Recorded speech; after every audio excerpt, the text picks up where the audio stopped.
they didn't come from Iran at all, but rather, like the Iranians themselves, they descended from the Proto-Indo-Iranic people known as the Aryans.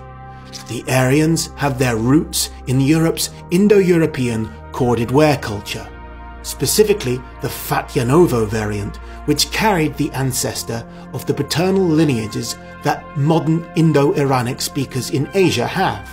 This culture expanded eastward, out from the forests west of Moscow, and became the Abashevo culture over 4,000 years ago, which in turn expanded further east to become the Sintashta culture, situated on the border of Europe and Asia, and which is responsible for breeding the ancestors of all modern horses worldwide, and for inventing the light spoked wheel war chariot. This is a modern reconstruction. These chariots and horses were essential parts of the culture of their Scythian descendants. The Sintashta culture had close links with the neighbouring Srubnaya culture, aka timber grave culture, to the extent that while Scythian paternal lineages derive from Fatyanovo, their maternal lineages come from Srubnaya.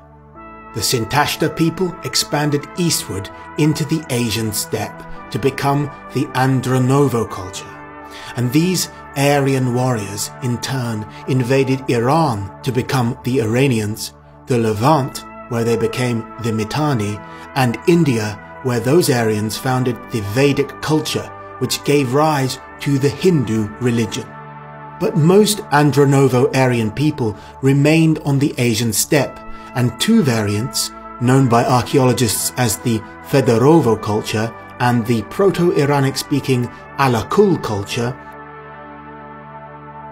went further east and assimilated with their Mongolian and Siberian neighbours to give rise to the Proto-Scythian culture known as the Karasuk culture around 1500 BC. By the time the first Scythians emerged from the Karasuk culture in the 10th century BC, they were no longer European, but very much a mixed-race Eurasian people. Some of the Karasuk people became the Tagar and Tashtuk cultures, which remained semi-sedentary like the Andronovo-Aryans had been.